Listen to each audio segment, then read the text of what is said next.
Bonjour et bienvenue au laboratoire de Davis Acoustique. Aujourd'hui, je vais vous présenter une nouvelle enceinte qui s'appelle la MV1 Master. Donc l'enceinte MV1 est composée d'un unique haut-parleur, le 20DE8. C'est un haut-parleur large bande que nous avons conçu il y a une dizaine d'années environ. C'est un haut-parleur qui est particulièrement complexe à fabriquer parce qu'il est difficile d'obtenir un haut-parleur avec une bande passante très large. Il est censé donc retranscrire à la fois le grave et l'extrême grave, le médium, l'aigu, sans accident majeur. Et ça, c'est très difficile, technologiquement parlant, de fabriquer ce genre de HP. Il est donc composé d'une membrane en papier qui est ensuite graphitée. Et la membrane reste très légère. La bobine mobile fait à peu près 50 mm de diamètre. Le circuit magnétique, comme vous pouvez le voir, est assez complexe. Il est lui-même composé d'un aimant Alnico 5 tronconique. Et ensuite, nous avons rajouté une bague en cuivre pour permettre d'obtenir une impédance constante du haut-parleur. Et ça facilite vraiment le travail de l'amplificateur.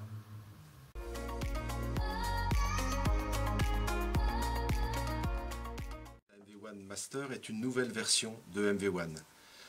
La première version donc utilisait uniquement le mode direct du haut-parleur sans aucun filtrage.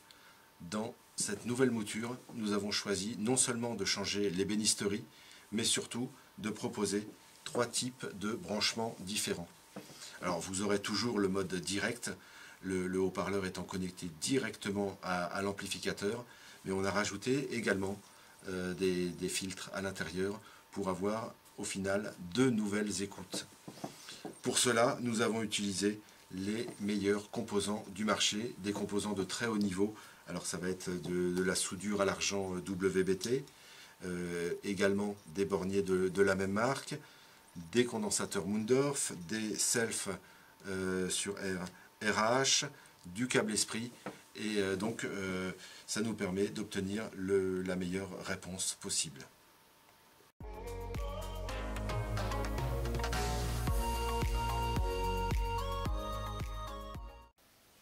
Nous voici dans l'auditorium Davis Acoustique où je vais vous présenter la MV1 Master dans ses 2 finitions. Dans un premier temps, nous avons l'ébène Black and White et le bambou doré juste à côté.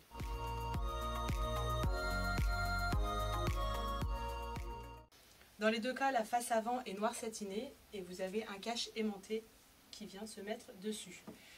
Il y a un support noir pour plus de stabilité et des pointes que vous pouvez ajouter. Elles sont également fournies avec l'enceinte. Sur la forme de la caisse, elle est trapézoïdale et penchée vers l'arrière pour éviter les ondes stationnaires internes.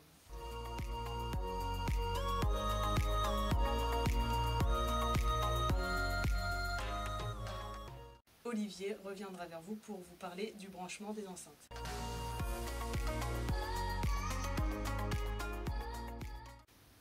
Donc nous nous trouvons en face du bornier de l'enceinte MV1 Master. Comme vous pouvez le voir, ce bornier il est constitué de plusieurs fiches.